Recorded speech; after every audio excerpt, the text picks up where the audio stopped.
আসসালামু আলাইকুম। এখন নিয়ে আসলাম আপনাদের মাঝে নতুন একটি প্রোডাক্ট। এটা হচ্ছে বায়োফার্টি এসএ কোম্পানির একটি দুর্দান্ত প্রোডাক্ট। এরা বেশ কয়েক বছর যাবতই এটা নিয়ে তারা খুব সুন্দর কাজ করতেছে। এটা একটা কানাডিয়ান প্রোডাক্ট। এখানে পরিষ্কারভাবে দেখতে পাচ্ছেন এটা কানাডা থেকে আমদানি করছে। এটার ভিতরে মূলত যে উপাদানটা আছে সেটা হচ্ছে দেখেন, এখানে সামুদ্রিক শৈবালের নির্যাস দ্বারা এটা তৈরি হয়েছে। এটা আমরা মানিকগঞ্জের মানুষ বেশিরভাগ ভুট্টা এবং কি পেঁয়াজে ব্যবহার করে থাকি, মরিচেও ব্যবহার করে থাকি, কিন্তু এই মৌসুমে আমরা পেঁয়াজে এবং কি ভুট্টায় বেশি ব্যবহার করে থাকি। এটা 30% আমরা 1 লিটার মাটিতে প্রয়োগ করি ইউরিয়ার সারের সাথে এবং কি অন্য সব ভিটামিনের সাথে। এটা সাধারণত ব্যবহার করা হয় যে কোনো ফসল লাগানোর পূর্বে, অর্থাৎ শেষ চাষের সাথে ইউরিয়ার সাথে মিশিয়ে, অথবা যদি আমরা পেঁয়াজ লাগাই,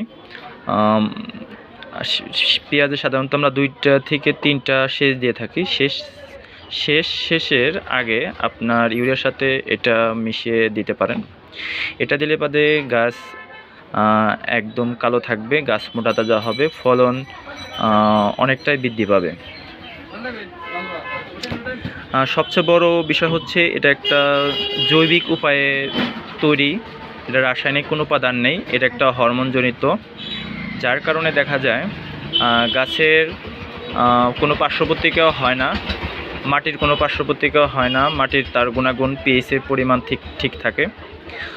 তাই আপনারা যারা পিএইচ ক্ষেত অথবা ভুট্টা ক্ষেত আবাদ করে আছেন তারা এটা ব্যবহার করতে পারেন। এটা স্প্রে করেও ব্যবহার করতে পারবেন। যদি স্প্রে করেন তাহলে প্রতি লিটার পানিতে 3 মিলি ব্যবহার করতে হবে, তবে আমাদের এখানে 5 মিলি ব্যবহার করা হয়।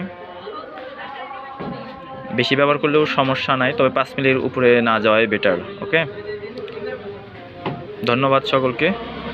এটা একটা পরীক্ষিত প্রোডাক্ট, আপনারা ব্যবহার করতে পারেন। যে কোনো জিজ্ঞাসা থাকলে বাদে আপনারা জানাতে পারেন, কোনো ফসলে কোনো সমস্যা হয়ে থাকলে সেটাও আপনারা কমেন্ট করে জানাতে পারেন। ধন্যবাদ সকলকে।